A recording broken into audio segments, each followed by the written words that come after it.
형식주의, 인지주의, 영화의 역사시야 이게 다 거의 같은 말로 쓰이는 건데요. 영화 평론가에 따라서 이렇게 다르게 쓰이기도 합니다.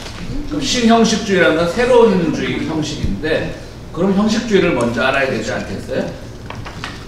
형식주의라는 건 영화라고 하는 것은 내러티브, 이야기를 끌고 가는 힘. 그래서 뭐 남녀가 사랑을 하고 헤어지고 뭐 이렇게 해서 나중에 뭐 해피엔딩이 되든 뭐 새드 엔딩이 되든 그렇게 내러티브, 즉 이야기 중심으로 우리가 영화를 감상하게 되는데요.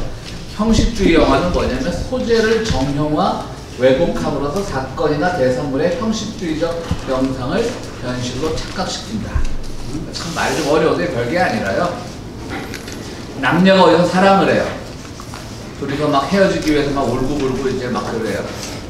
그러면 그냥 우리가 뭐 예를 들어서 어느 공원에서라든가 아니면 커피숍에서라든가 뭐 그렇게 할 수 있잖아요. 이제 나는 우리가 참 멜로 영화에만 익숙한가 봐요. 예를 들어서 그런 거 같은데. 그 뭐 이제 나는 너를 뭐 네가 더 이상 좋아지지 않았어. 보통의 영화 같은 그냥 커피숍, 물론 영화 배경이니까 커피숍에 여러 가지 장면들을 신경을 쓰겠죠.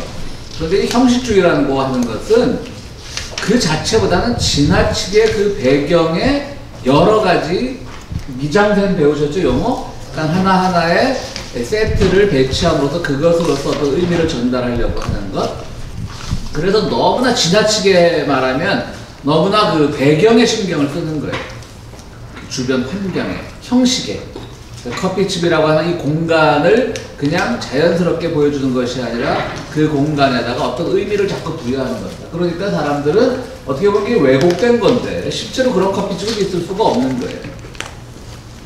꼭 뭐 가구 배치가 아니어도 좋아요. 예를 들어서 막 그 남녀가 이별을 하는 장면인데 조명을 통해서, 빛을 통해서 갑자기 굉장히 아름다운 빛이 들어온다든가. 그럼 그거 자체도 영화의 하나의 상징이잖아요. 지금 저 이별은 아름다운 거거든요. 보통 우리나라 영화에서 이별 때는 어떻게 되죠?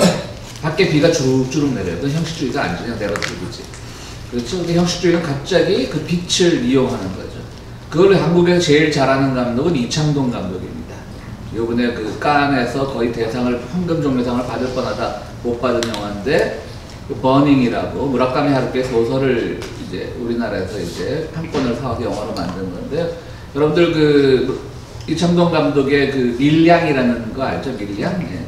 밀양이라고 하는 거, 그게 본래는 이청준이라고 하는 소설가의 벌레 이야기라고 하는 소설을 작곡한 건데, 밀양, 그러니까 시크릿 뭐였지? 선샤인인가 영어 제목이, 그러니까 비밀스러운 햇빛이라는 거죠. 밀양이라는 동네가. 그러니까 밀양이라는 동네, 밀양 사람 아니세요? 맞아요. 거기 햇빛이 비밀스럽게 비쳐요? 그게 빽빽한 밀자로도 뜻이 있잖아요. 굉장히 더워요, 밀양이. 아, 그래요? 네, 청도 밀양이 엄청 더워요. 분지예요. 애기 같은 하여튼 그래서 그 전도연이 마지막에 보면 전도연이 모든 걸 다 밀양 얘기 내용들 아시죠?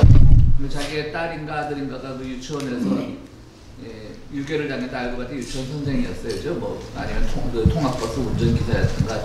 그래가지고 나중에 이제 그 사람 예수를 믿게 되고 그 어려운 과정에서 용서라는 걸 배워가지고 용서를 하러 갔는데 이 사람이 나는 이미 용서받았다고 말을 하죠. 그 바람이네.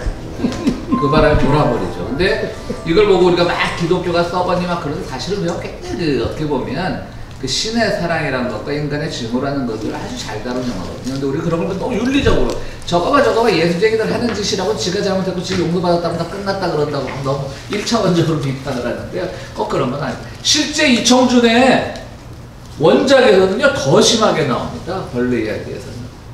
그 유괴범이 그 엄마한테 오히려 내가 당신을 용서했습니다 그래요. 사람 뒤집어지는 거죠. 그러니까 벌레 이야기지, 책 제목도. 거기서 마지막 장면 기억하시는지 모르겠지만 모든 걸 다 시대에 빠졌고 종교도 잃어버리고 그 주변에는 아주 어영부영, 거기서 송강호 연기가 아주 뛰어나죠. 서울서 이렇게 혼자 돼서 내려온 젊은 여인과 어떻게 관계를 맺어보려고 하는 교회 장로 송강호의 그 겉도는 모습 같은 게 거기서 아주 송강호 장로였어요? 네, 그건 장로였어요.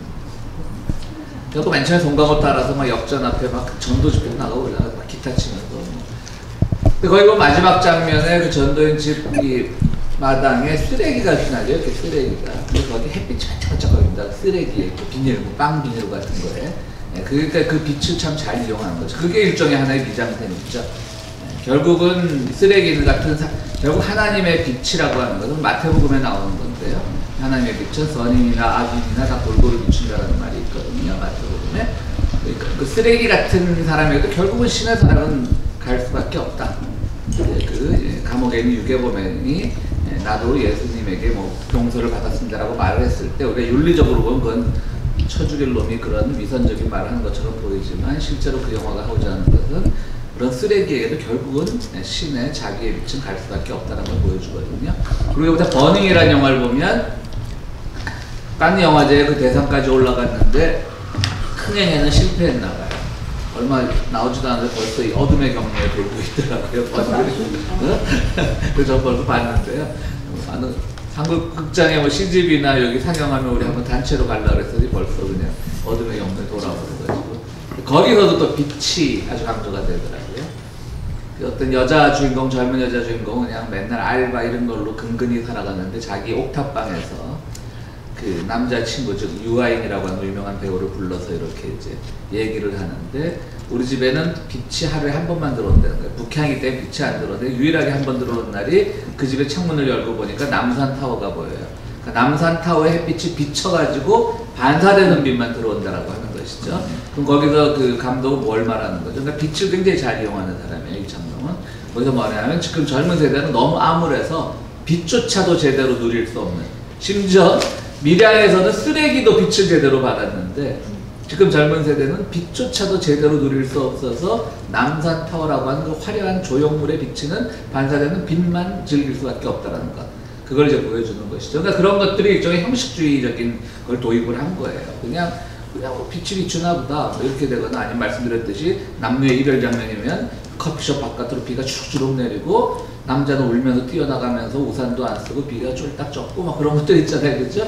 그게 아니라 어떤 갑자기 그 빛을 뭐 조화롭게 이용한다든가 아니면 뭐 그 스테인 글라스 같은 커피숍의 창을 통해서 또 뭐 그런 식으로 한 것들이 형식주의니까 그건 사실 왜곡된 거죠. 실제로 그러한 것들은 있을 수가 없는데 그렇게 해서 형식이 너무 형식에 치중하는 거예요. 스토리보다는, 내러티브보다는 그런 걸 형식주의적 영화라고 합니다.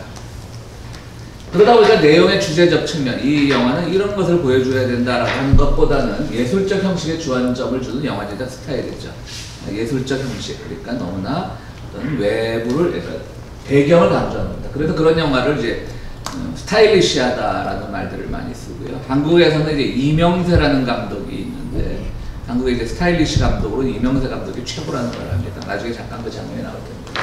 예전에 그 폭력 영화 중에 그 인정사정 볼 것 없다라는 영화가 있었습니다. 안성기하고 박주문하고 최지우가 나오는, 장동건까지 별로 유명하지 않을 때 조연급으로 나왔던 영화인데 거기 보면 모든 폭력 장면, 빛 속에서 박주문하고 안성기가 싸우는데 그 아주 그냥 비와 빛이 아주 그냥 교묘하게 조화되는, 그래서 아주 그 영상미로는 폭력 영화답지 않게 인정사정 볼 것 없다가 굉장히 아름다웠는데 그런 것들입니다.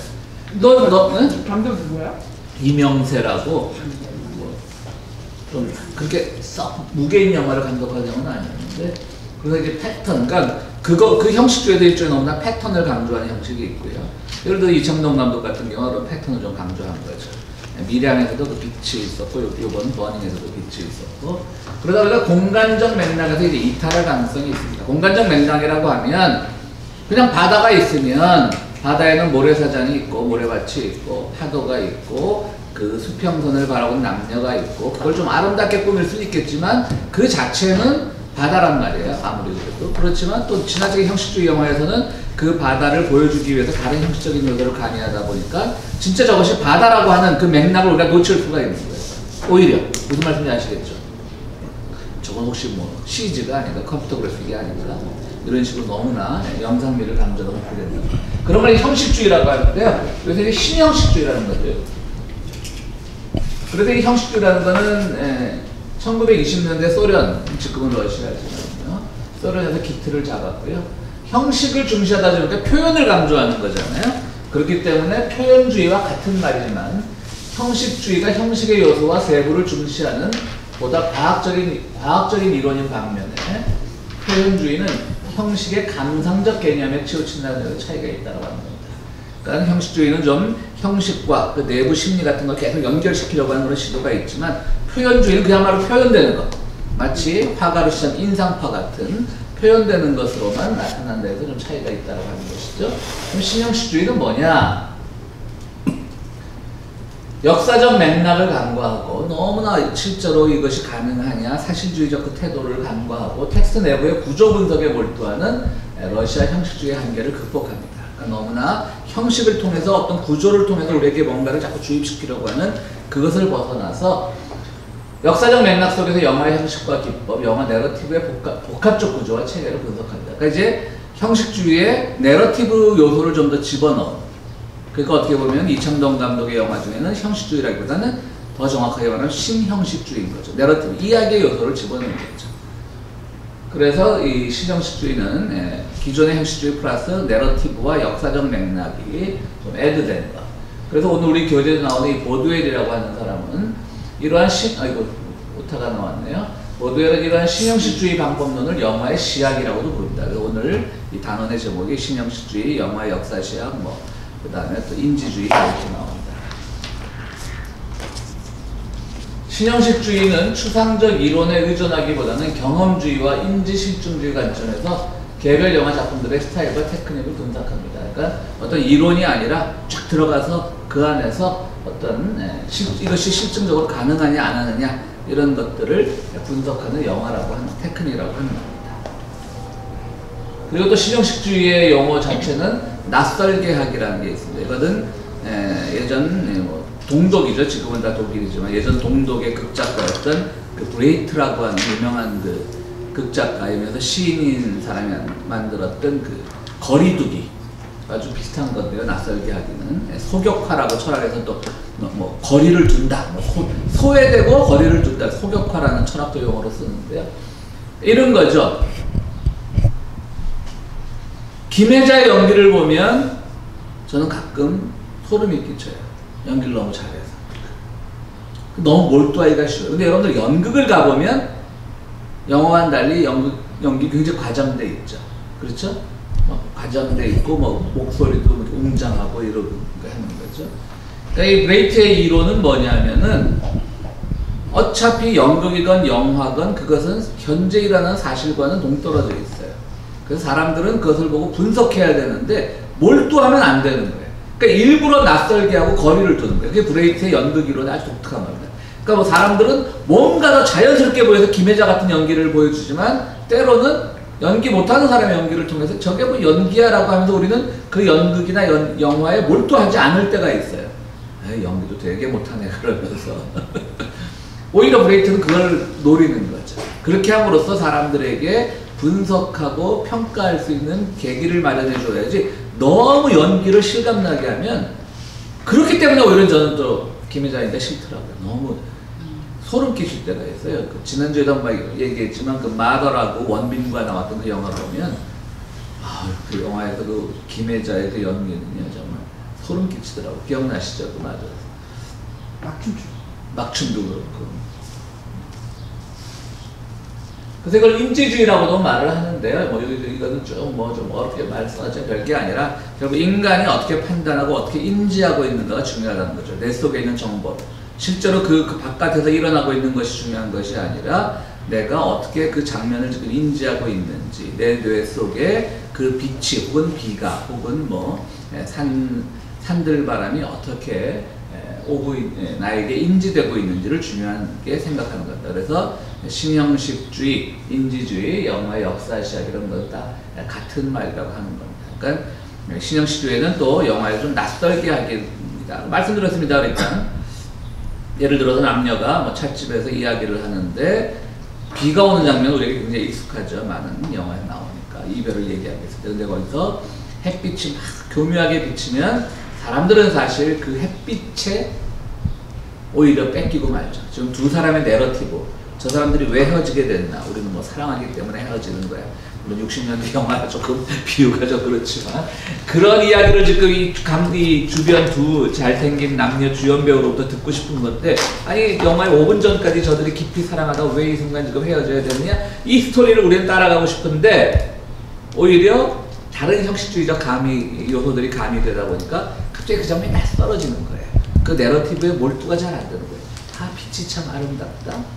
뭐 이렇게 하면서 그러면서 오히려 낯설게 하는 것이 신형식주의의 또한 뭐라 그럴까요? 수법이라는 것이죠. 그렇게 함으로써 뭐 우리 교재는 나오지 않지만 그 베이트 같은 사람이 말한 그런 소격화, 거리두기 이것과 좀 비슷한 효과를 얻고자 하는 것이죠. 너무 몰두할까봐 사실은 이건 왜곡이야 라고 하면서 내러티브에 너무 쫓아가지 않고 동시에 또 내러티브적인 면들을 다른 형식으로부터 받아들일 수 있는 그런 것을 우리가 신형식주의라고 한다고 합니다.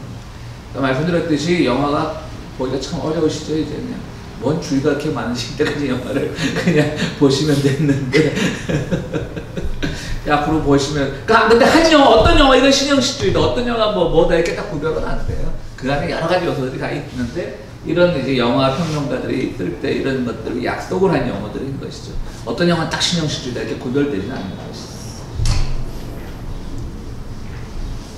그래서 우리 교재는 안 나오는 건데 교재는 너무나 또 외국 영화들이 많고 외국 영화도 최근 건 별로 없고 너무 오래된 것들이 많아서 우리가 이해가 잘 안 되는데 홍상수 감독이 한국엔 이제 신형식주의 혹은 뭐 극사실주의라고 그러죠. 사실 형식주의와 사실주의는 다른 말이에요. 사실주의는 그야말로 있는 그대로를 묘사하는 거예요. 홍상수 영화 보면 심지어는 그날 아침까지 대본이 안 나올 때도 있고 아예 대본이 안 나올 때도 있다 그러잖아요.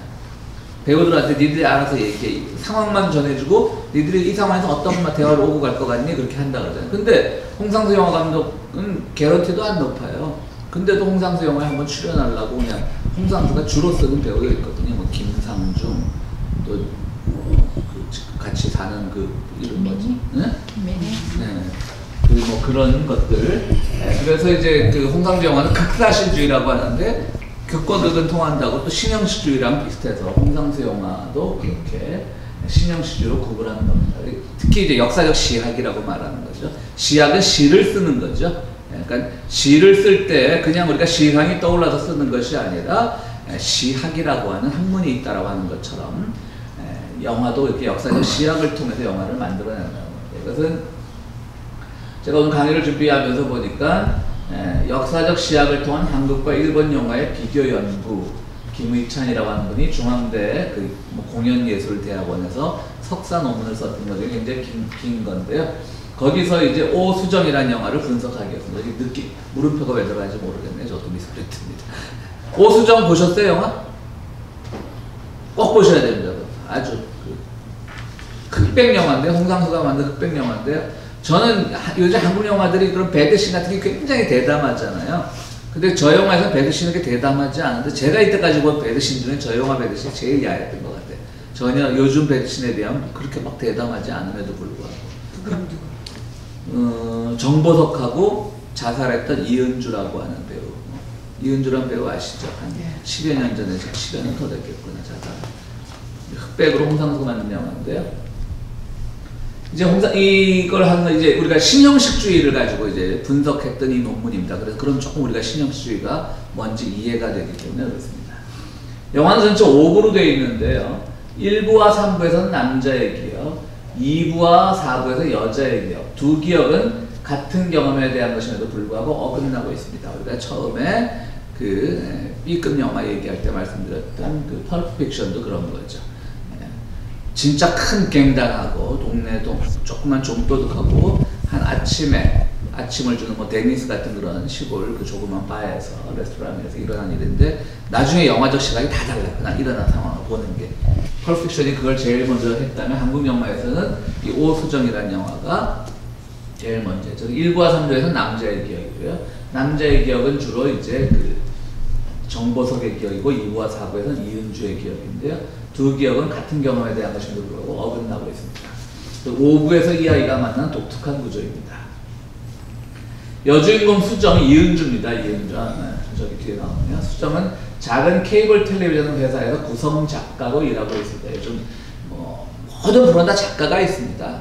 모든 쇼프로고 뭐고. 그러니까 드라마 작가가 아니라 구성 작가라고 하면 모든 쇼프로나 이런 데서 예능 프로에서 중간중간에 멘트 쳐주는 거 쓰는 그런 작가를 말하기 때문에 요즘 방송계에서 비정규직으로 아주 유명한 사람들이죠. 드라마 유명 작가들이야 몇억 대 부자들이지만.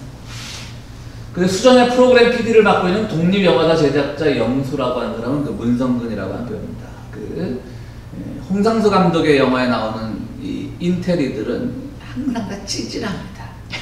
어떻게 해서든지 여자와 하룻밤 자보려고 하는데 그것도 썩 용기 있게 다가가지도 못하고 잘까 말까 그러다가 자면서도 계속 불안해하고 이 관계가 지속되면 어떡하나 막 그런 아주 그냥 찌질한 홍상수 영화의 남자. 너무 홍상수 영화 감독의 영화는 다 찌질해서 좀 너무나 좀 아까 말한 패턴 이런 것들이 너무 형식주의에 치우쳐는 면도 없잖아 있죠. 만약에 이제 가까운 사이인데요. 근데 이제 이 영수 문성근도 이제 수정이 이쁘니까 어떻게 해볼까가 늘 이렇게 이제 접근을 하지만 잘 못했습니다. 그런데 우연히 영수는 부유한 후배이면서 화랑을 경영하는 재운의 미술전에 수정과 함께 참석한다. 재운이 바로 정보석이라고 하는 배우입니다. 그러니까 부자죠. 젊은 나이에 자기 화랑까지 경영할 정도니까. 출장에서 재운은 수정에 관심을 보이고 결국 두 사람은 밤을 함께 보내게 되는데 여기서 이 영화는 굉장히 그 처녀성 이데올로기 굉장히 강조합니다. 이 영화에서. 수정은 처녀였고 이 사실을 알게 된 재운은 감격, 이건 제 말이 아니라 그 논문에서 그대로 따온 말이에요. 감격. 자, 그러면서 이 영화 논문에서 나온 말입니다. 자, 여기서 이제 뭐 우연이 어느 정도 뭐 있을 수 있겠지만 어느 영화든지 우연과 의도가 교차 편집이 있었습니다. 실제로는 이 정보석이 맡은 그 재훈이라는 역할은 부자였지만 그렇게 부자를 티내거나 이런 사람은 아니었습니다. 그러니까 천박한 그런 금수저는 아니었다라고 하는 것이죠. 그 수정을 향한 사랑이 정말 첫눈에 반하고 좋아하려고 하는 거예요. 근데 수정은 사실은 1부와 3부, 2부와 4부에서 기억이 어긋났다는 것처럼 재훈은 너무나 우연히 정말 자기 화랑에서 선배 문성을 통해서 알게 되고 나중에 보면 경복궁에서 또 우연히 만납니다. 그러니까 이건 이제 이 정보석은 재훈이라고 그냥 재훈은 그게 굉장히 우연이라고 생각하고 마치 우리는 인연이다 그야말로 우연이 인연이라고 얘기를 하는 것이고 나중에 영화 수정의 기억을 보면 처음에 만났을 때 재훈이 자기 뭐 운전기사에게 뭘 사오라고 시키면서 듬뿍 돈다발을 내미는 걸 보고 이은주는 사실은 우연을 가지고 접근을 했던 거죠. 근데 나중에 가면 자기가 진짜 접근을 한 건지 우연히 잘 모를 때가 있어요. 우리도 그런 건 기억 있습니다. 사실 하다 보면 가끔 여러분 그거 있죠. 왜 어떤 일이 있을 때 왜 며칠 전에 기억이 되게 꿈을 꾸거든가 실제 일어난 일이든가 왜 그런 일들 있어요. 가끔 그런 비슷하게 본인도 이제 우연이지. 응? 술 취해도 그런. 그러니 자기는 큰 사람 있었네요. 그래 나는 가끔 자주 일어나는데 꿈이었던가 진짜 일어났던가. 이 영화는 그런 모든 형식주의를 깔아놔요. 이렇게 다 깔아놓은 형식주의를 깔아놓으면서 신형식주의라고 하는 것이 바로 처녀성이라고 하는 남성 중심의 이데올로기를 통해 성과 권력의 관계를 보여줍니다. 이 남자는 재훈이라고 하는 남자는 이 영화가 아주 뭐 30년 전 40년 전 영화가 아니라 한 20년 전 영화란 말이에요. 그럼 그때 이미 한국 사회에서도 굉장히 뭐 남녀 간의 혼전의 그런 성관계가 굉장히 이미 자유로웠을 분위기인데 재훈이라는 역은 거기에 막 아까 그 감격한다는 말처럼 거기에 굉장히 집착하고 있는 거예요. 사람은 아주 착한 사람인데 돈 많은 게 죄는 아니니까 돈을 많고 그걸로 돈으로 뭐 유세를 떠는 사람은 아주 착한 사람인데 거기에 굉장히 집착하는 걸 보여주는 것이죠. 그래서 성과 권력의 관계 결국 남성은 어떻게 해서든 남성일 수밖에 없다라고 하는 정복감을 가진. 근데 몇 번 이제 그 호텔에 들어가는데 몇 번 이제 하려다 이은주가 금방 마음을 열지 않으니까 몇 번 실패를 해요. 나중에 막 신경질을 내요. 그 정보석이 재훈이라는 남자가 왜 여기까지 들어와서 왜 이러냐고. 아주 거기서 유명한 또 이은주의 아주 유명한 그 발언이 있습니다. 영화 속 발언이 있습니다. 이은주가 뭐라 그러냐면 내 가슴은 가졌잖아 이렇게 말합니다. 그러니까 이제 완전히 사실은 우리 세대보다 더 전 세대에서 나올 수 있는 멘트잖아요. 그렇죠? 그만큼 이제 이 21세기를 살아가던 사람들 속에서도 여전히 성은 어떤 권력의 관계라고 하는 가지고 말고 주고 받고 하는 그런 관계라고 하는 것이죠. 그래서 우연과 의도의 동기와 영역이 영화 내러티브를 교란하고 있습니다. 그러니까 신형식주의처럼 자꾸 이제 억지 상황을 만들어 감으로써 이야기가 어떻게 전개될 것인가. 대부분의 사람들은 남녀 간의 사랑이 어떻게 지금 그 돈 많은 화랑 주인과 그냥 비정규적인 구성 작가와의 사랑이 이루어질 것인가 말 것인가에 영화를 쫓아가다 보면 그 내러티브에 치중하고 싶은데 얘가 서로 자꾸 어긋나게 되는 것이고요. 그렇게 되면서 이제 내러티브를 교란하게 되는 것이죠. 그러니까 우리가 영화 이론을 다 도사가 될 필요는 없지만 중요한 게 뭐냐면 영화를 볼 때 이런 것들을 보고 따라가야지 나중에 오수정 같은 걸 보고 나서 그냥 내러티브만 쫓아가다 보면 영화가 뭐 이래 지금 둘이 사랑하는 거야 마는 거야 나중에 또 더 우리가 예전 영화에 익숙하면 뭐 밑도 끝도 없이 끝나 이 사랑이 이루어진 거야 만 거야 뭐 둘이 결혼을 하는 특히 우리가 지금 한국 영화 이 드라마는 그런 거 많잖아요. 일일 드라마는 꼭 결혼이 중요한 소재잖아요, 그렇죠? 그렇게 되는 거니까 우리가 이런 영화 이론을 공부하는 이유는 뭐 영화 평론가가 되기 위함이 아니라 영화를 보는 하나의 스킬을 키우는 거죠. 그러니까 이거는 지금 이런 교차 편집을 통해서 우리를 교란하고 있으니까 또 감독이 우리를 교란시켰는데 교란 너무 안 돼도 그래요. 교란 당하면서도 이 영화 지금 말하고자 하는 것이 무엇인가 두 사람의 기억을 비교해가 보면서 막 이렇게 하면서 이제 우리가 영화의 결론에 도달하는 것이죠. 영화 형식은 현실과 기억 혹은 상상의 경계가 뚜렷하지 않은 보여줌과 함께 현실의 핵심적 부분이 상상에 의해 조작할 수 없음을 분명히 하고 있습니다. 그러니까 제가 뭐 며칠 전에 일어난 일이 꿈을 꾼 건지 실제 일어난 건지 가끔 헷갈릴 때가 있다고 말씀했던 것처럼 상상의 경계는 뚜렷하지 않지만 그럼에도 불구하고 현실의 핵심적 부분이 상상에 의해 조작될 수 없음을 분명히 보여주고 있습니다. 결국은 뭐 이것이 사랑일 수도 있고요. 두 남녀가 가진 애틋함일 수도 있고요. 그래서 이 오수정은 정말 내가 홍상수 영화를 별로 안 좋아하는 홍상수 영화가 초기에만 몇 작품만 좋았어요. 그래서 오수정은 꼭 한번 봐야 될 영화고요. 아깝게도 그 이은주라고 하는 배우가 자살을 했죠. 얼마 전에 여기 LA 와서 공연했죠. 이곳 전인권이라고 하는 가수가 자살의 원인이 자기에게 있다. 그래가지고 안 그래도 비호감인데. 요번에 와서 그 말 했다는 게 아니라 그 당시에 욕을 많이 먹었죠. 이은주가 자기를 좋아해도 부모가 반대하니까 그것에 이제 그 중압감에 못 이겨서. 근데 또 진짜 또 그랬을 수도 있어요.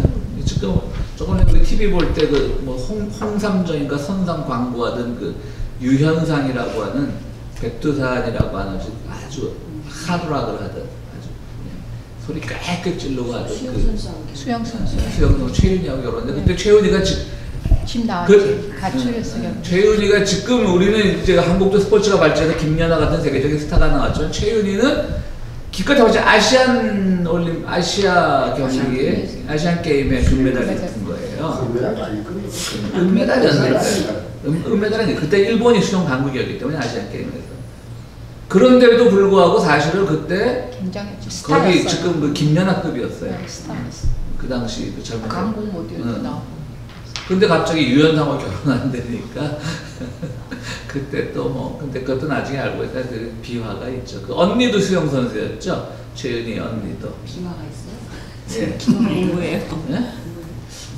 뭐 그냥 여러 가지 이야기가 있어요. 그래도 그 사람들은 그냥 지금도 살고 있죠. 최윤희가 그러니까 그 자기 그런 건 있는 거죠. 자기 결혼이 실패하지 않기 위해서 무던 노력을 했다고. 왜냐하면 그때 그 백두산이라는 그룹에서 기타를 치던 그 김도균이라고 요즘 예능 프로에 많이 나와요. 아주 어눌한 경상도 사투리 쓰고 뭐 한국의 3대 기타리스트 중에 하나다 막 그러는데 그 김도균이 또 제 후배거든요. 예전에 그 동네 후배. 신촌에서 제가 좀 이렇게 방문을 즐길 때 신촌에서 노셨어요? 저도 신촌에서. 그래? 초등학교 어디 나오셨어요? 홍익국민학교. 홍익국민학교? 부유한 집안이요. 국민요. 저는 대신국민학교라고 2대 있고 있는. 네. 아이고. 홍익은 사립이었잖아요. 네.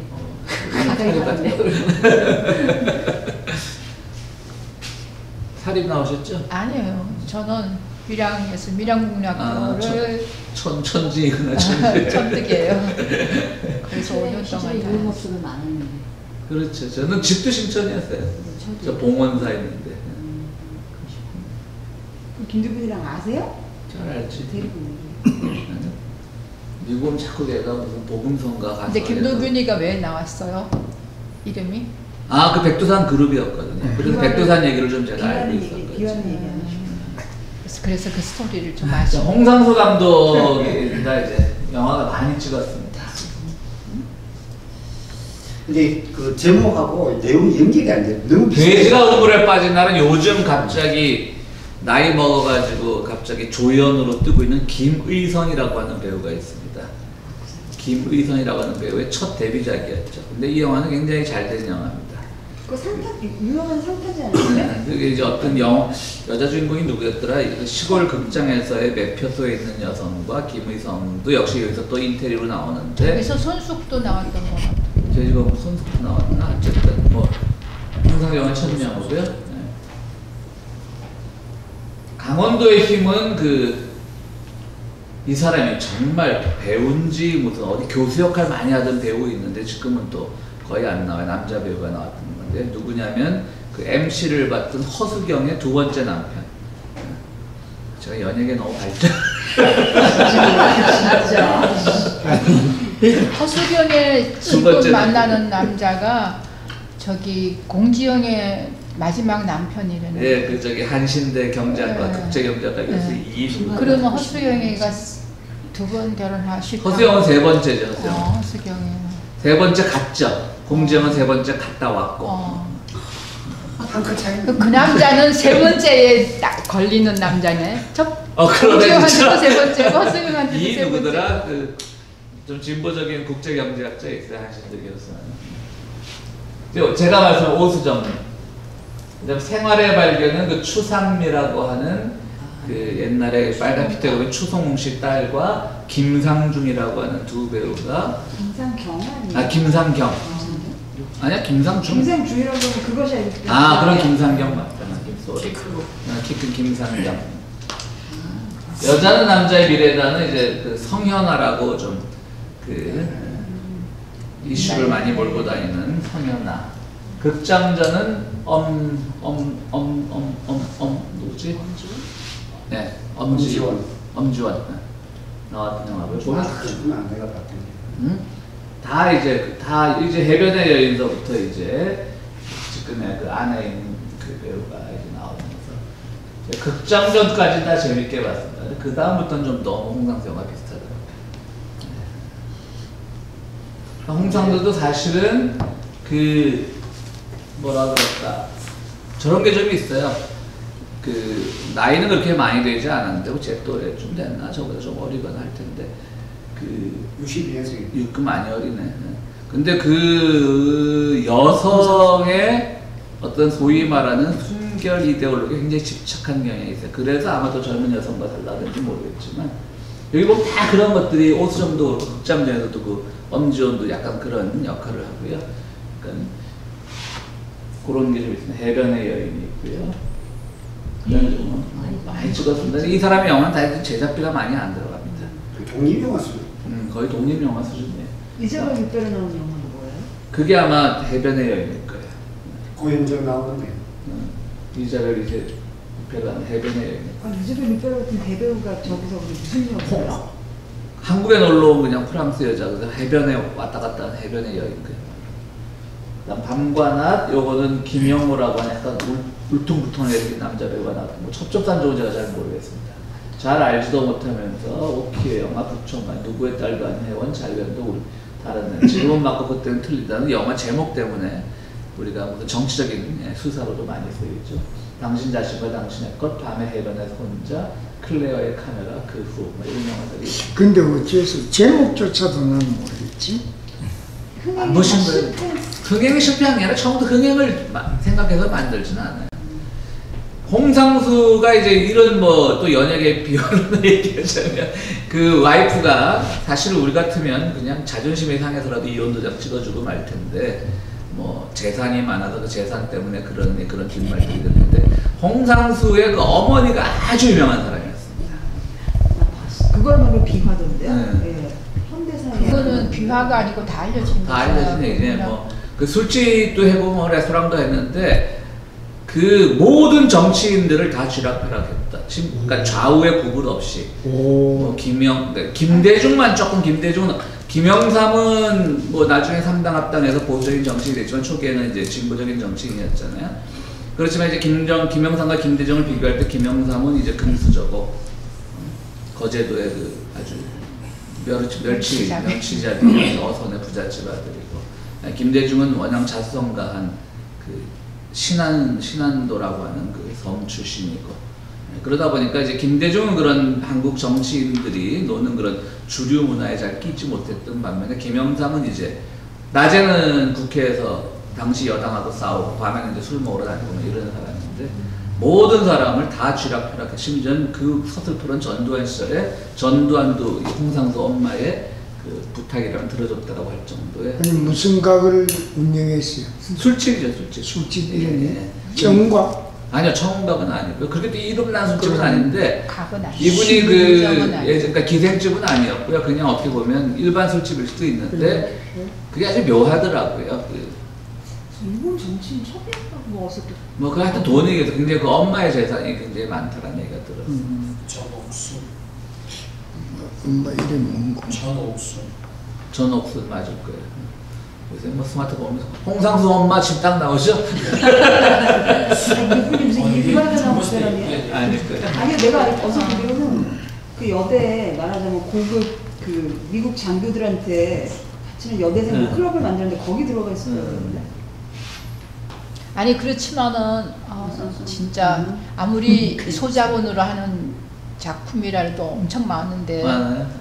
거의 다뭐 근데 이제 한국은 극장 상영 실패도 IPTV라 그래서 한국은 IPTV가 잘 돼 있어서 집에서 각각 스마트 TV로 그냥 즉시 다운받아 볼 수가 있어요. 영화 근데 그게 굉장히 매니아들은, 싸요. 극장에서 뭐 적어도 10,000원 내고 들어갈 게 집에서 뭐 1, 2천 원이면 되는데 사람들이 1, 2천 원이 아깝지 않으니까 1, 2불이잖아요. 그죠? 예. 그러니까 웬만한 영화는 다 보는 거예요. 그렇기 때문에 그런 IPTV 통해서 이런 영화는 다 수지타산이 맞을 그러니까 거예요. 우리는 다운받아보고 그 사람들 아프티브로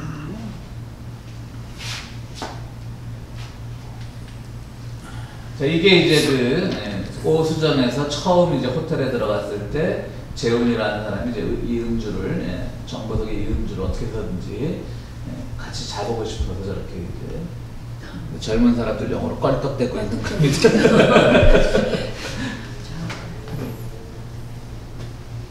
근데 이제 제가 왜 한국 영화에서 이 장면이 제일 그 야하다고 했냐면 한국 영화의 모든 배드신들은 지나치게 좀 과장돼 있잖아요. 반응 같은 것들이. 저희 영화는 굉장히 사실주의적으로 그런 것들이 잘 드러나죠. 이건 경복궁에서 우연히 만나는데 정보석은 막 기뻐하는 거죠. 아 정말 우리 인연이 대단하구나. 그런데 알고 봤더니 여자의 기억 속에서는 사실은 우연히 문성은하고 자기 선배, 카메라 PD인 선배 문성은하고 나눈 대화 중에 언제 경복궁 뭐 미술관 갈 거라는 말을 원래 지나치다 우연히 들은 거예요. 그래서 이제 이은주는 접근했던 것이죠. 그러니까 어떻게 보면 오수정, 수정이라는 이름도 정말 크리스탈처럼 순박하고 정말 순결하고 이렇게 나오지만 실제로는 그 여성 자체도 돈 많은 남성에게 접근하고 싶었던 그런 것들. 그러나 그렇다고 해도 그 영화에서 그렇게 탓하지도 않아요. 저 아주 뭐 천박한 여자예요. 돈 보고 작전을 짜고 기획을 한 천박한 여자라고 말하지도 않고요. 홍상수 영화는 그런 좀 장점이 있습니다.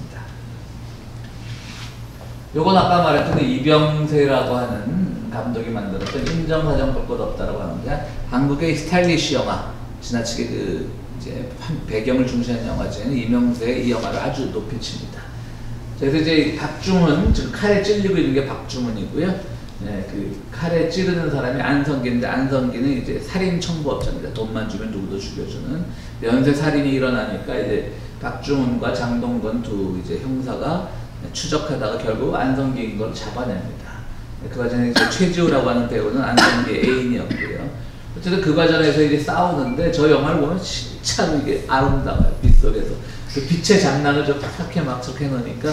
그리고 우리가 영화를 보다 보면 이제 아까 말했듯이 내러티브가 교란될 수 있는 거죠. 저기는 좀 빨리 우리 형사, 선인이, 정의가 자기는 잡아야 되는데 막 이런 내러티브 속에 빠져드는데 이건 뭐 화면에 빠져드는 거예요. 저 영화도 꼭 보셔야 됩니다. 재미는 별로 없다. 네, 근데 저 장면이 아주 그 빗속에 싸우는 장면이 압권이지, 저 인정사정 보고. 저 뒤에 배경음악이 배경음악이 정하더라. 하워드예요. 이거 배우들도 얼마나 고생했겠어요. 저 한 신을 찍으려고 저 소방차 불러다 물 뿌려가지고 저런 이제 형식주의죠. 이명세 인정사정 볼 것 없대 한 장면이었어요. 박주문이 안 보이네요. 박주문이 최근에 드라마 케이블 드라마 중에 뭐더라? 나쁜 녀석들인가 뭐. 나쁜 녀석들 투.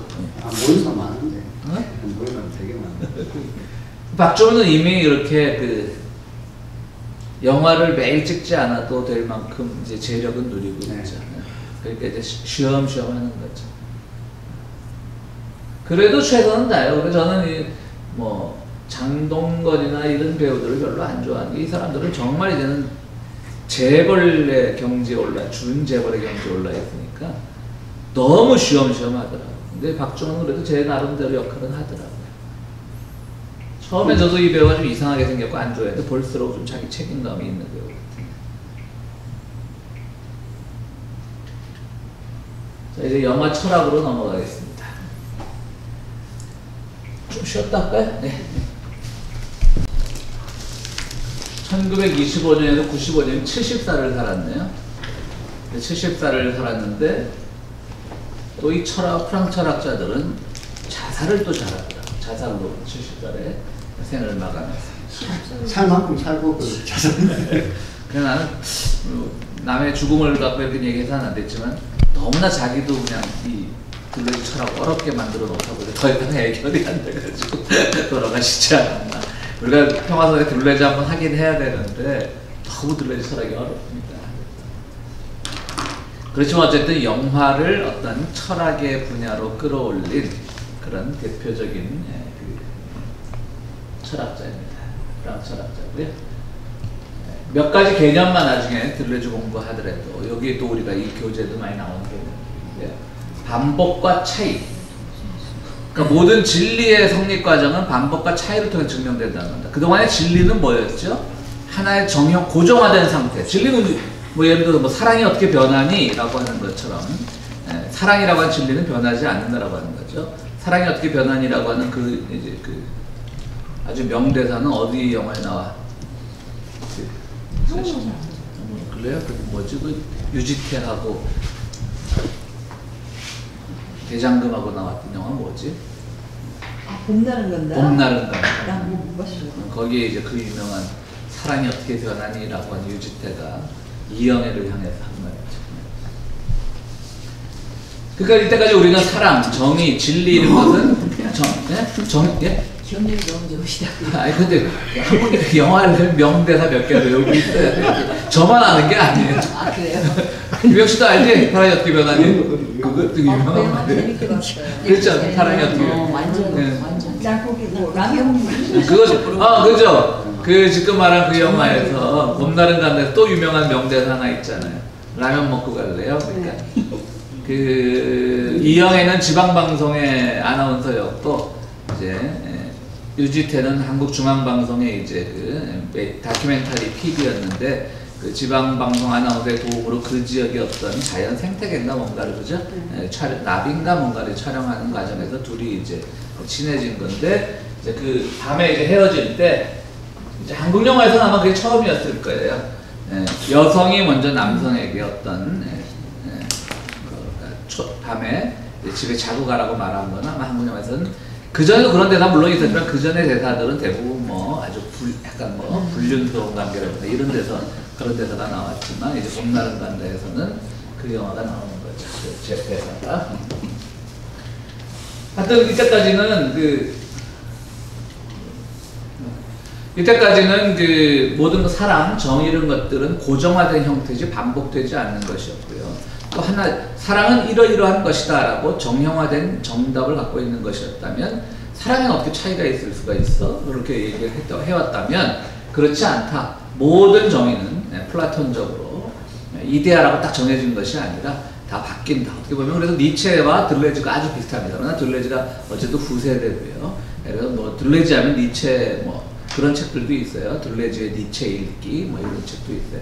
아주 비슷합니다. 그러니까 정형화된 게 아니라 니체가 반복, 즉 영원 회귀라고 말을 듣듯이 그렇게 니체처럼 거창한 개념을 만들어내지는 않았지만 들레즈는 작은 반복, 일상의 반복을 통해서 계속 진리나 어떤 정의, 그러니까 righteousness의 정의가 아니라 뭔가를 어떻게 정의할 것인가 그 정의는 계속 바뀐다라고 하는 것이죠. 그리고 그 미세한 차이 속에서 차이가 반복되다 보면 그것이 결국은 끊임없이 새로운 의미를 생산해낸다라고 하는 겁니다.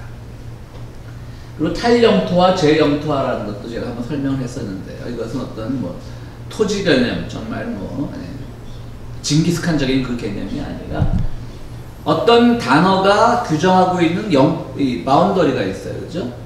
예를 들어서 뭐 우리가 지금 이 컵이다 그러면 이것이 규정하는 것은 뭐 물이나 액체 위에 무슨 음식을 먹는 것 이렇게 우리 규정하잖아요. 이게 영토화된 거예요, 이제 어떻게 보면 재규정하죠. 그런데 이제 우리가 컵을 봤을 때 이 컵은 물을 마시는 것이라고 하는 그 기존의 영토 개념으로부터 벗어나서 새롭게 컵을 한번 규정해보자. 그럼 이게 어떻게 쓰일 수 있을까요? 담배 재토리도 쓰일 수 있고, 싸우다 보면 무기로도 쓰일 수 있을 것이고, 끊임없이 뭐 이렇게 번져나갈 거 아니에요? 거기서 이제 진리를 찾아나간다는 얘기예요. 욕망기계는 여기 인간은 다 욕망을 가지고 있던 욕망기계라는 얘기고요. 리존이라는 것 제가 한번 설명을 했습니다. 나무라는 것은 뿌리가 있고 그래서 나무가 자라고 줄기가 뻗잖아요. 그런데 일부 나무 중에 줄기가 이렇게 너무 무거워서 땅에 뚝 쳐지면서 그곳에서 다시 뿌리를 생산하는 그런 나무들을 리좀이라고 한다고 합니다. 불란서어로. 왜 저기 뭐 어디죠? 파키스탄이 아니라 저기 크메르루주 크메르? 캄보디아. 캄보디아 가면 그 왜 불교 사원하고 막 큰 나무하고 앙코르와트. 그 앙코르와트의 그런 나무처럼 막 가지가 뿌리가 되고 막 뒤 엉키는 그런 나무를 리좀이라고 하는데 그게 왜 그러냐면 우리 상상할 때까지 플라톤 철학적인 것은 뿌리를 먼저 생각한 거예요. 사람을 봐도 근본이 있어야죠. 그런 것처럼 뿌리를 먼저 생각하고서부터 플라톤 철학은 이데아라고 하는 뿌리에서부터 모든 격까지가 나가는 걸로 봤는데 그렇지 않다는 거죠. 이미 뿌리에서 나왔다 할지라도 그 줄기가 다시 새로운 철학의 뿌리가 될 수 있는 것이죠. 그러니까 예를 들어 뭐냐면 근본, 그러니까 쉽게 말하면 두뇌처럼 근본이라는 건 없다는 거예요. 근본도 없는 것들이, 여기 아니라 근본도 없는 것들이 그냥 실제로는 어떤 새로운 개념을 만들어내고 새로운 가치를 창조한다는 겁니다. 그게 들레즈 철학입니다. 기관 없는 신체도 마찬가지예요. 기관 없는 신체라고 뭐냐, 우리 몸엔 다 기관이 있잖아. 오장육부가 있고 눈이 있고 입이 있고 다 있는데 왜 하필이면 저런 뭐 생물학적인 개념이 기관 없는 신체를 말했느냐. 우리는 한 몸의 신체와 기관은 서로 연결되어 있지 않다라고 하는 거예요. 그러니까 이것도 굉장히 어려운 말인데 뭐냐면요. 우리가 입이라고 할 때 우리는 계속 뭐만 생각해요? 말하는 기능과 먹는 기능만 생각한다는 거죠. 그러나 어떤 사람에게는 뽀뽀하는 기능도 있을 수 있는 거고 어떤 사람은 담배를 피는 기능도 있을 수 있는 거고 어떤 사람에게는 또 뭐 예를 들어서 손발이 다 없는 사람들에게는 입에 붓을 물고 그림을 그리는 사람들도 있고 그러니까 입이라는 것은 그 기관이라고 하는 게 하나의 신체 일부로서 입은 우리가 몸에 달린 기관으로서 주로 밥을 먹을 때거나 뭐 숨을 쉴 때 사용한다 이렇게 규정할 수 없다는 거죠. 그래서 기관과 신체를 유기적으로 꼭 엮지 마라 라고 하는 그런 용어를 이제 처음으로 기관 없는 신체라고 만들어냈죠. 그리고 이제 서양 철학, 들레 철학을 비판하는 사람은 저렇게 어려운 개념 만들어 헷갈리게 하느냐 그렇게 이제 말들을 많이 합니다. 이제 배열이라고 하는 것은 뭐냐면요, 우리나라 철학적에는 배치라고도 많이 번역이 되어 있는데 예를 들어서 우리가 뭐 사랑이라고 했을 때 사랑은 영원한 사랑이 아닌 거예요. 그것이 어디에 배치되냐에 따라서 달라지는 거예요. 예를 들어서 우리가 모성애 하면 정말 아름다운 것이지만 제가 그 김혜자 나왔던 마더라는 영화를 자꾸 소개하는 이유가 마더에서 김혜자가 지적장애자인 아들 원빈을 통해서 보여진 모성애는 그것이 아들의 지적장애라고 하는 공간에 배치가 되었을 때는 아들을 살리기 위한 엄청나게 추한 모성애로 그려지거든요. 마더도 다 보셨죠? 영화? 그렇게 보셔야 돼요. 마더 안 봤어요? 기동씨? 웬일로 마더를 안 봤어? 또 명작을. 마더 꼭 보셔야 돼. 그렇게 많아요. 네? 그렇게 많아요. 진짜 영화 볼 게 너무 많더라고. 그러니까 이제 그 모성애 하면 자식을 향한 어머니의 지고지순한 사랑 그런 건 없다라고 하는 것이죠. 그런 것이 있더라도 그 모든 조건이 갖추어진 그곳에 배치되었을 때 그렇게 설명할 수 있지만 전혀 그렇지 않게 배치되었을 때는 전혀 아닌 것이 되는 것이죠. 오늘도 버닝이라는 영화 보니까 그 남자 주인공 그 유아인의 그 어머니가 어릴 때 집을 나갔는데 시골에서 그 유아인 올해 뭐 10몇 년 만에 엄마가 전화를 해가지고 아들한테 뭐 사채업자한테 돈 줄 거 있다 500만 원을 소위 말하는 삥 뜯어가는 그런 장면이 나오더라고요. 그러면서도 전혀 미안해하지도 않고 옷도 잘 입었어요. 맨날 뭐. 그러면서 계속 자기네 카카오톡 하면서 키득키득대고 누구한테 반응 거고 키득키득대고 결국은 아들이 보고 싶어서 온 것도 아니고 돈 받으러 왔지만 그렇다고 해서 아들을 뭐 십몇 년 만에 만난 아들한테 돈을 받아가는 미안한 감정도 전혀 없고 아들이 한심하게 쳐다보고요. 결국 자기가 돈을 주겠다라고 했는데 줬는지 안 줬는지 그 장면 나오지 않더라고요. 이제 그 배열이란 것은 어떠한 것도 배치, 어느 공간에 배치되냐에 따라 뜻이 달라지는 것이지 사랑, 믿음, 소망 이런 것이 하나의 규정화된 개념은 없다라고 하는 것이죠. 그게 들레즈 철학이고요. 뭐 이제 여기 아까 제가 말한 기관 없는 신체 개념을 이제 보충 설명한 건데요. 노루를 바라본 사냥꾼의 눈과 노루를 바라본 관광객의 눈은 변형의 측면, 즉 속도와 밀도와 강도라면서 완전히 다른 눈이라고 하는 것이죠. 그러니까 우리가 눈이라고 하는 것은 뭔가를 보는 기관의 신체 일부이다 라고 정의 내리지 말자라고 하는 것이죠. 그 눈이 보는 것도 다르고 똑같은 사슴을 본다 하더라도 정말 사냥꾼의 눈과 관광객의 눈은 뭐 아름답다 보고 전체 풍경하고 이렇게 조화되어서 사저 풀 뜯어먹는 것은 좀 봐, 가까이 가지마. 제가 뭐 왜요? 왜 웃으세요? 비유가 너무 유치했으니까. 아니 내가 했던 소리야. 그렇죠. 가까이 가지마, 도망가. 조금이라도 오래 보려고 가능하면 사슴에게 폐를 안 끼치려고 멀리서 사진 찍고 하지만 사냥꾼은 그렇지 않잖아요. 주변 환경은 하나도 안 보이죠. 그냥 수총으로 저 녀석을 언제 어느 움직임에서 쏴야지만 한 방에 보낼 수 있을까를 생각하는 것이고요.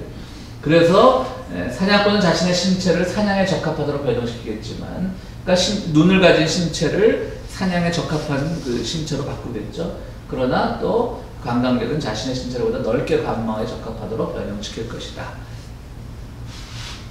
그런 것처럼 모든 기관과 신체는 유기적으로 연관되어 있는 것이 아니다. 그러니까는 쉽게 말해 인 거예요. 모든 개별자들이 모여서 우리는 보편자를 만든다고 생각을 했는데, 예를 들어서 뭐 개별의 합은 보편이다 뭐 이런 말을 할 때 실제로는 그렇게 되지 않는다라고 하는 것이죠. 우리가 이 평화서당이라고 하는 하나의 전체 공동체적 의미와 이 사람 하나하나의 개개인이 구성돼서 만드는 그 평화서당이라는 의미는 전혀 다를 수 있다라고 하는 겁니다. 그러니까 이 개별자의 모임이 하나의 평화서당이라고 옆에서 봐서 그렇지만 실제로는 우리 모두가 여기에 뭐 적응이라든가 여기에 자기의 뭐 우선순위를 둔다든가 다 다를 거 아니에요. 그죠? 그런 점에서는 평화서당과 평화서당의 이론이 여러분들과는 꼭 유기적으로 긴밀한 연관을 맺고 있다고 볼 수 없는 것이죠. 그것이 이제 다른 철학이나 이런 걸로 가다 보면 또 다른 많은 개념들을 생각하게 되는 것이고, 그런 점에서 이제 기관 없는 신체, 이것이 아주 중요한 개념입니다. 뭐 같은 말입니다.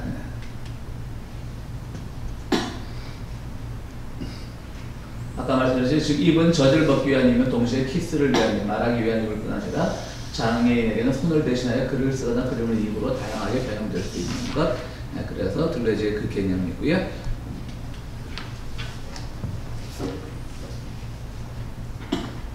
지금 말씀드렸듯이 우리는 이런 하나하나의 기관은 무한 변형되는, 어떻게 보면 우리의 평화서당만을 놓고 봤을 때 여러분들 하나하나가 평화서당보다 더 큰 역할을 할 수 있다고 합니다. 기존에는 우리가 이거죠. 우리가 남이가 이거예요. 기관 있는 신체는 우리가 남이가 단체로 우리가 뭘 해야지. 평화서당 이름으로 뭘 해야지. 어느 교회 이름으로 뭘 해야지. 마라톤 클럽의 이름으로 뭘 해야지라고 한다면 그것은 나를 둘러싸고 있는 외피임에는 틀림없지만, 그러나 그 안에 모든 사람이 가지는 그 관계는 항상 유기체적으로 일치하지는 않는 것이고, 경우에 따라서는 한 사람 한 사람이 그 단체가 할 수 있는 일보다 더 큰 일을 할 수 있는 것이고, 예를 들어서 마라톤 클럽에서 뛰는 것만 잘하는 것이 아니라 펀드레이징 해갖고 뭐 누군가를 도와주고 이러는 것처럼 그런 일들도 가능한 것이고, 이렇게 이제 우리가 하면 그 기관 없는 신체가 왜 철학자가 저런 생물학적인 개념을 만들어냈나라고 하는 것이 조금 이해가 될 줄로 압니다. 자, 아까도 얘기했죠. 플라톤 철학에서는 이데아라는 게 있다고 했죠. 이데아라고 하는 것이 진리의 근원이에요. 이성의 근원이고, 기독교로 오면 그게 이제 하나님이 되는 겁니다. 그러니까 기독교 신학은 헤브라이즘, 즉 히브리 사상, 이스라엘 사상이 쭉 내려오다가 그것을 이제 다시금 개혁하고자 하는 예수라고 하는 사람을 만났죠. 그래서 예수는 끊임없이 그 헤브라이즘을 어떤 민족주의, 영토주의, 신의 심판과 뭐 이런 것들로 해석된 헤브라이즘을 계속 사랑이라고 하는 새로운 개념으로 바꾸려고 했었고요. 그리고 그 안에서 이제 신의 어떤 심판보다는 자비를 강조하려고 했고, 그들을 둘러싸고 있었던 율법보다는 율법으로도 자유로움을 강조하려고 했는데, 뭐 우리가 다 예수를 믿는다라고 하지만 예수의 한계는 다 그까지였던 것이죠. 그것을 다시 이제 사도 바울이라고 하는 종교적 천재가 나타나서 계속 예수의 사상을 전개시키려고 하는데 자기도 힘이 붙이는 거예요.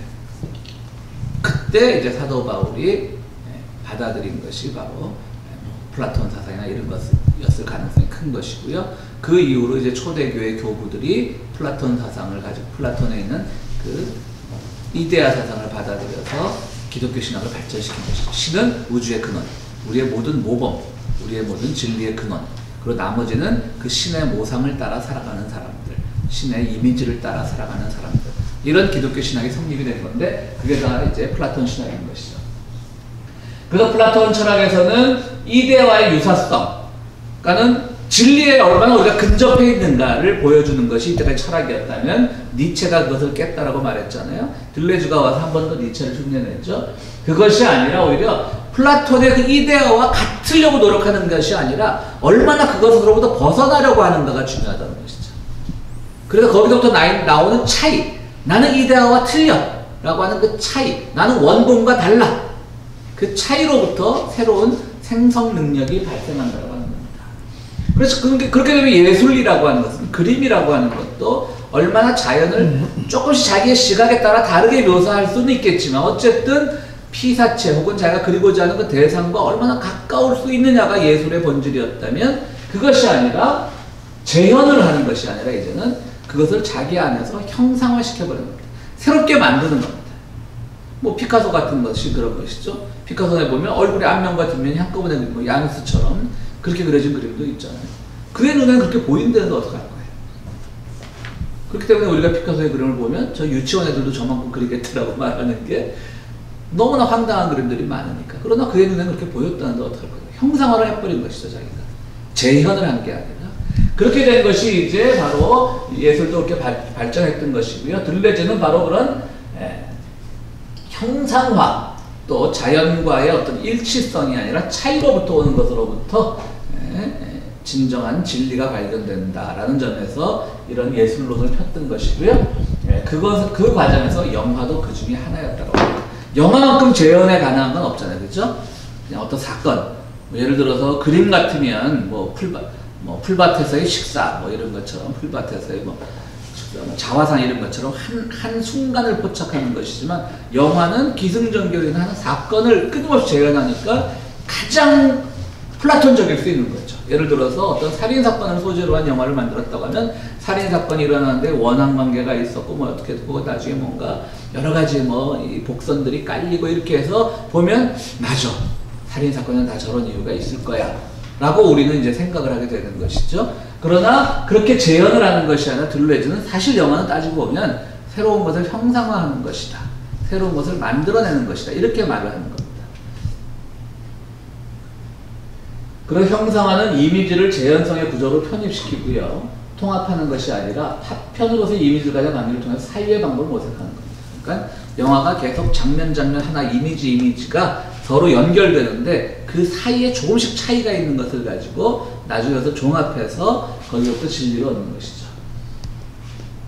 이제 그 들레즈가 어려운 것이요. 뭐 조금 설명을 하면 좀 쉽지만, 파편화된 이미지들 간의 틈을 보여줌으로써 재현성의 구조 아래서 사유하지 못한 것, 비사유에 대한 사유를 드러내는 것이다. 이게 무슨 말이냐면요.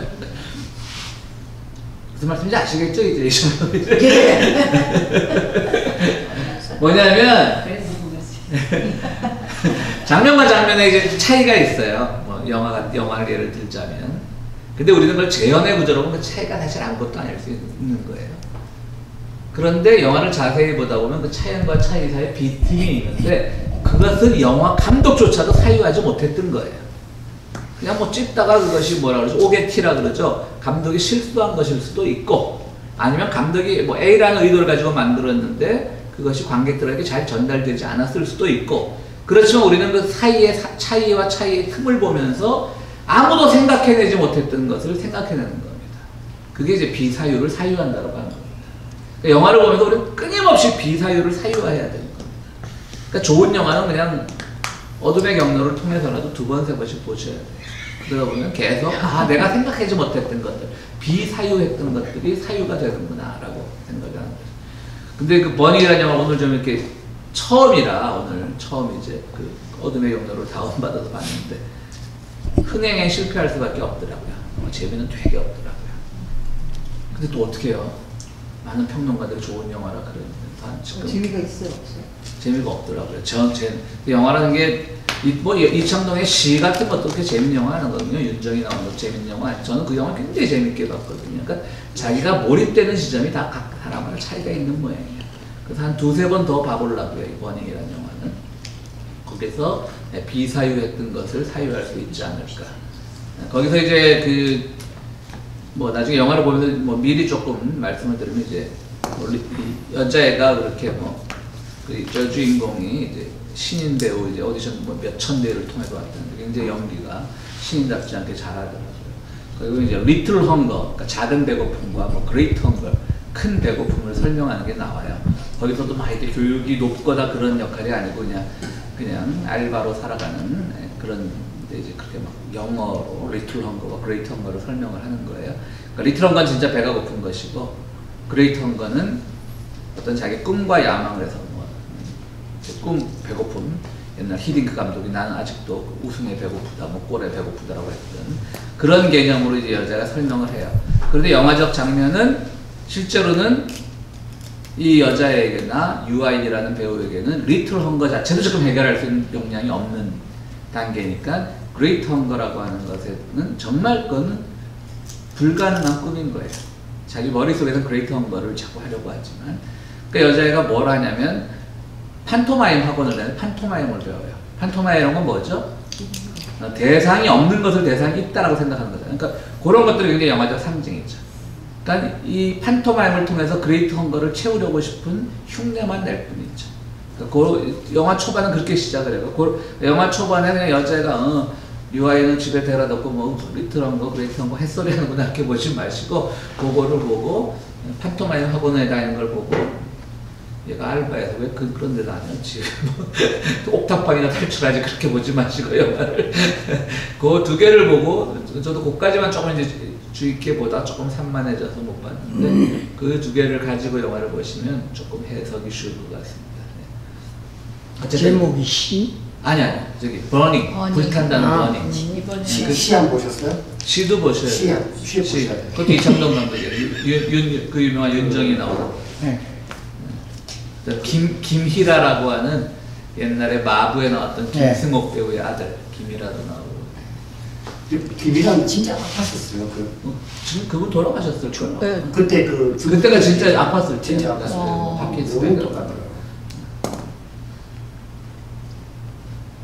그래서 이제 둘레즈는 이렇게 우리가 영화를 다르게 보고 느끼고 감각하도록 해서 결국 영화를 보기 전과 다르게 사유하도록 자극한다라고 이렇게 말합니다. 그러니까 이걸 이어받아서 더 영화 철학을 발전시킨 사람이 누구냐면 제가 늘 소개한 지젝입니다. 슬라브의 지젝. 여러분들 또 혹시 어둠의 경로 어카운트를 가지고 있는 분들은 지젝의 기묘한 영화 강의라고 하는 것을 꼭 다운받아 보십시오. 네? 많이 없을 것 같아요. 지젝의 기묘한 영화 강의인가 기묘한 한국 자막이 다 나오니까 거기 보면 참 지젝도 정말 기묘합니다. 전혀 우리가 보지 못했던 영화도 많이 소개되고요. 완전히 정말 우리가 딱 봤을 때 C급 영화라고 하는 것들로 엄청난 또 철학적 의미를 발견해내고요. 그런 또 지젝만의 독특한 지젝이 다람이 되는 지젝의 기묘한 영화 강의 다큐멘터리 형식으로 카톡에 써주세요. 알겠습니다. 근데 말을 잘하면서 어떤 영화를 갖다 놔도 거기서 저기서 비사유에 대한 사유가 있잖아요. 전혀 의도하지 않았던 것이라도 자기가 보고 정말 사유할 거리를 찾아내면은 그렇죠. 네, 자기 그 보는 거예요. 그러면은 그렇지만 그렇게 보기 위해서는 조금 철학적 그게 필요한 거지. 그러니까 철학자들은 어떤 영화를 보고도 그러니까 우리가 이제 그 아름다운 영화, 훌륭한 영화로 만들어낼 수 있거든요. 그렇죠. 삼류 영화를 보더라도. 그러니까 감독도 생각 못한 거를 찾아내는 거죠. 네, 그렇죠. 그걸 하려고 그 감독도 모르는 종교 속에 영화 속의 종교 이야기 제가 명저가 있습니다. 그런 명저가. 모르시죠? 그 두 분 받으셔놓고 제 책 좀. 알고 있어요.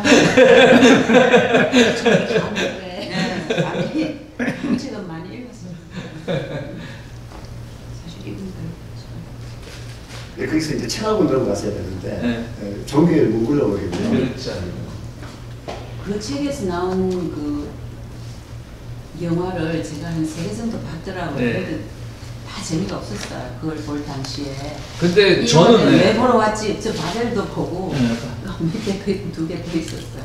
그래서 이걸 보고 그 영화를 봤더라면 참 잘 봤겠다 이 생각이 들더라고요. 책을 보고 봤어요.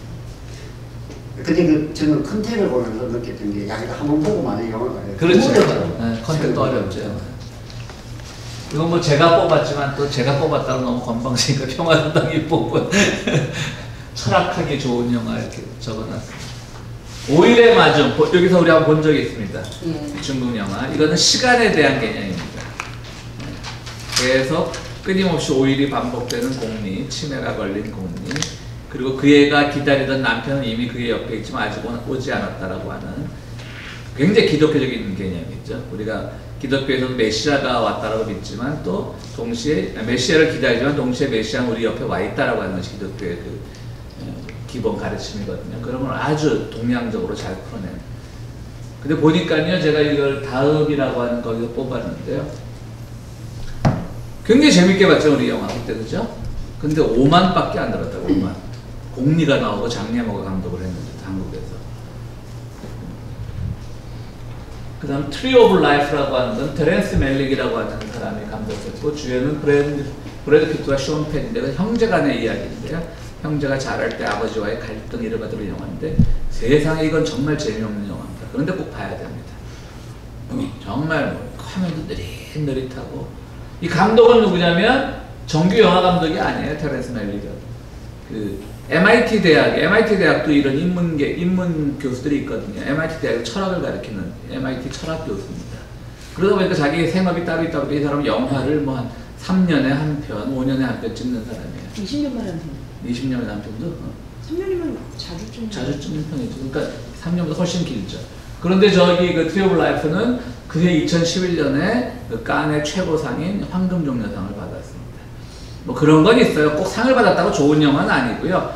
예, 유럽의 영화제들이 지금 크잖아요. 아카데미 영화제는 사실은 너무 미국 안에 국한돼 있고 외국 영화를 위한 외국어 영화상이라는 게 따로 독립되어 있을 만큼 국내 영화제지만 뭐 칸이나 베를린 영화제는 대부분 국제 영화제잖아요. 그러니까 유럽의 마지막 남은 자존심으로서 미국 헐리우드 영화를 배척하려고 하는 건 분명히 있어요.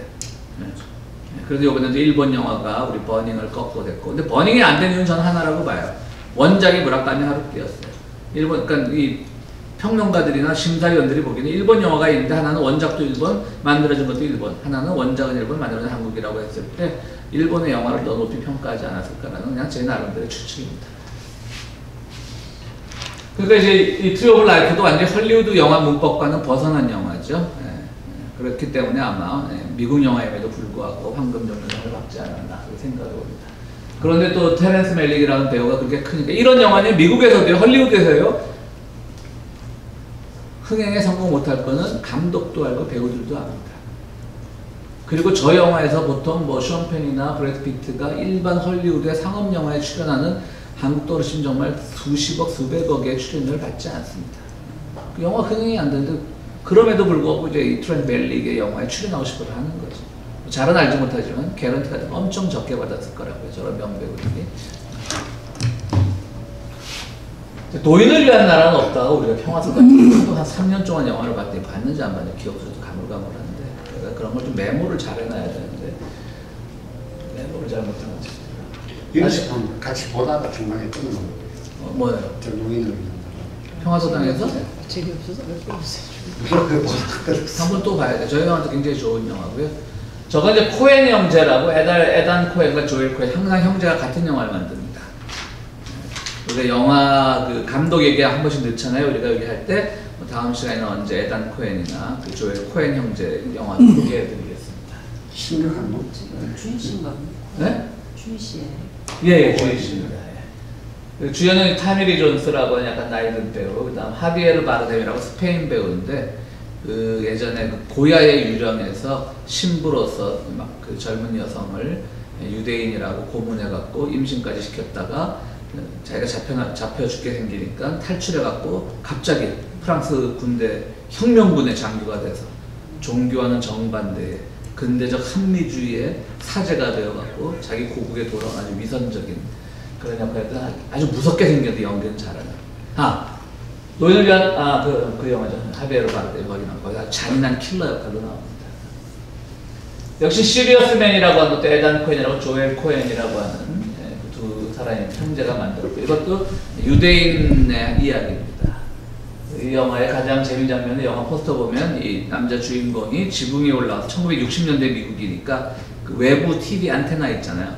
예전에 우리도 한국에서 막 TV 잘 안 나오면 지붕에 올라가고 그거 바로 잡고 막 그랬던 기억나요. 방향 따라 그런 장면이 나옵니다. 그러니까 이제 그건 뭐냐면 신과 교류하고 싶어하는 마음이 있는 거죠. 그러니까 이제 유대인들이라고 해서 다 유대교 신자는 아니잖아요. 이 사람이 자꾸 이상한 일에 겹치는 거예요. 자기 와이프는 자기 친구랑 바람나서 이혼하자고 선언하고 애들은 말을 안 듣고 그래갖고 학교 갔는데 60년대 그렇게 한국 유학생이 많았는지 모르겠지만 이 사람이 물리학 교수인가 그래요. 그러니까 물리학 자기 학점이 잘못 나왔다고 한국계 학생이 찾아와서 점수에 항의를 하면서 돌아가면 돈 봉투를 넣고 가요. 이게 뭐 시리어스맨이야? 시리어스맨. 그런데 이제 한국을 어떻게 잘 알지? 근데 60년대 그렇게 한국 학생이 많았어요. 미국에서. 돈으로 해. 근데 그것도 나중에 또 반대파들에 의해서 교묘하게 이용돼서 그것 때문에 학교에서 종신교수 테니어도 못 받고 막 쫓겨나게 돼 이러니까 결국은 이 물리학자가 랍비를 찾아가서 그동안 자기 유대인이지만 유대교도 믿지 않았고 여호와 신앙도 안 가졌던 사람이지만 랍비를 찾아가서 인생의 해답을 찾고자 하는 뭐 재미는 썩 그다지 있진 않지만 볼만한 영화입니다. 메멘토 보셨죠? 이것도 아주 정말 정신 똑바로 차리고 봐야 됩니다. 왜냐면 어떤 사람이 어떤 사고로 단기 기억상실증에 걸립니다. 3초? 3분? 3분 전에 일어난 일을 다 잊어버리는 겁니다. 나중에 기억이 일어나서 깨어나 보니까 3분 전에 일어난 일을 기억 못합니다. 근데 그 깨어났을 때는 정말 그게 처음 깨어난 건지도 모르는 거죠. 그러니까 그때부터 자기 온몸에 문신으로 기억을 하기 위해서 새기는 겁니다.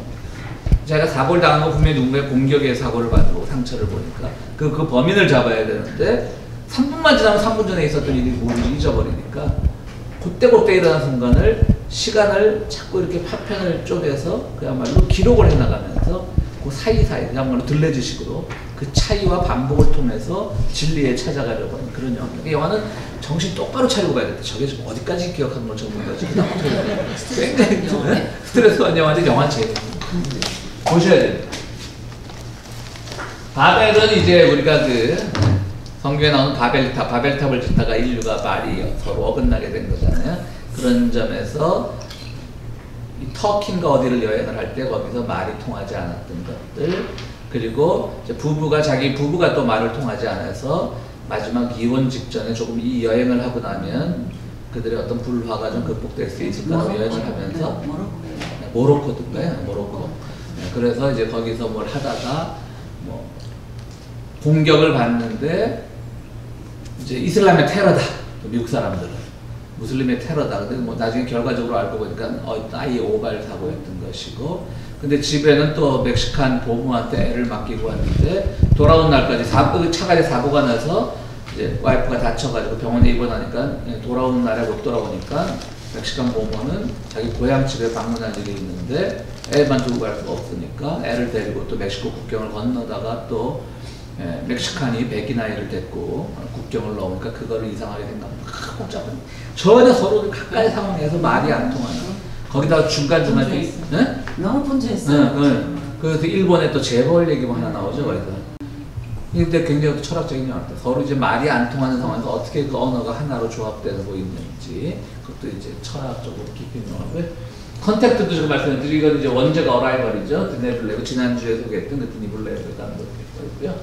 이건 우리 우주인 영화 중에 저는 이 우주인 영화, 이 SF 영화 중에 이게 제일 재밌었던 것 같습니다.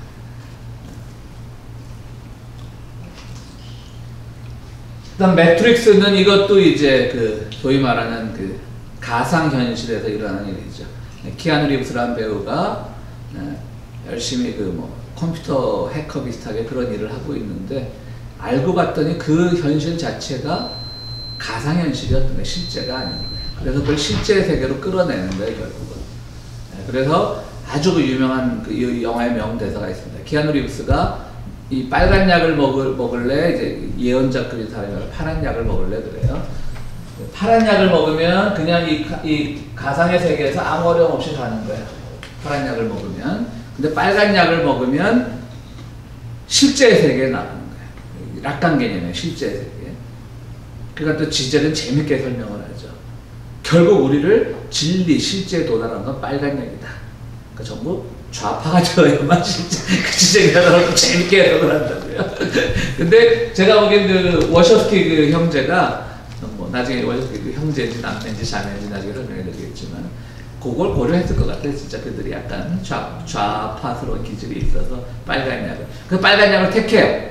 현실에 안주하는 것보다는 내가 진짜 이때까지 살았더니 나는 사람인 줄 알고 살았는데 다 우리가 가상현실 속에 만들어진 인간인 거예요. 컴퓨터 그래픽 속에 살고 있는데 지금 실제로 오늘 우리가 살고 있는 이 세계가 우리가 지금 가상현실에 살고 있다고 주장하는 학자들도 있습니다. 다 우리가 지금 살아있는 게 아니야. 다 컴퓨터에 하나에. 그래서 이제 빨간 약을 먹고 실제 세계에 나가요. 그럼 거기에 뭔가 좋은 게 있느냐? 아무것도 없어요. 거기서 그 실제 세계에 있던 그 예언자 같은 사람이 키아누 리브스를 환영하면서 남긴 유명한 말이 있습니다. 실제의 사막에 오신 것을 환영합니다. 실제 세계에 나왔지 아무것도 없지. 그러나 여기가 바로 진리, 우리가 앞으로 거칠지만 개간해 나가야 될 세계야. 컴퓨터 그래픽 세계 속에 안에 있는 것은 가짜 세계야 라고 말하는 거예요. 그래서 지금 누굴 말하는 지젝이라는 사람이 또 그것을 소재로 아예 또 철학책을 또 이만한 두공을 한번 썼습니다. 책 제목이 실제의 사막에 오신 것을 환영합니다. 그 마지막 대사 하나가 한 철학자의 책 제목이 될 정도로 매트릭스가 아주 유명한 영화고요. 너무 히트를 치다 보니까 2편, 3편 하는데 2편, 3편 별로 재미없는데 1편은 꼭 보셔야 됩니다. 매트릭스 1편은. 그리고 그 라나 워셔스키와 릴리 워셔스키는 본래는 형제였는데 그 중에 동생인가 누가 먼저 트랜스젠더가 돼서 여성이 됐죠. 언니가 먼저 됐든가. 그래서 이제 그 다음부터 이제 워셔스키 남매라고 불렀죠. 하나 여성이 됐으니까. 근데 최근에 동생도 또한 또 성전환 수술을 해서 여성이 됐습니다. 그래서 자매가 됩니다. 형제에서 남매와 자매가 됩니다. 무릎팍도사에 나오는 저기. 그 무릎팍도사라고 하는 한국의 강호동이 하는 데는 그 여성으로 성전환한 그 사람도 그렇게 막 여성, 우리 하리소란 배우 아시죠? 하리소는 성전에서 얼마나 예쁘고 그렇습니까? 근데 사람들 미국 사람 등치들도 커요. 근데 이제 두 형제가 남매 과정을 통해서 자매로 바뀌었습니다. 한국에 요즘 그 전 아직 못 봤습니다만 우리 CGV 극장에서 상영하고 있는 그 독전이라는 영화가 있는데요. 그 김주열이라는 배우가 죽기 전에 찍었던 마지막 유작의 영화인데요. 그 독전을 감독한 감독이 이혜영이라고 하는 감독인데 이 감독도 최근에 뭐 미투 사건에 걸리면서 남성 피해자가 나 저 사람한테 당했다라고 해서 이 사람은 자기가 그 동성애자임을 숨기고 살았는데 결국은 하는 수 없이 자기 그 남자에 의해서 폭로가 됐지만 결국은 그 남자 파트너의 무고함 때문에 이 사람 미투 때문에 이제 매장되진 않고 독전이라는 영화를 찍었는데요.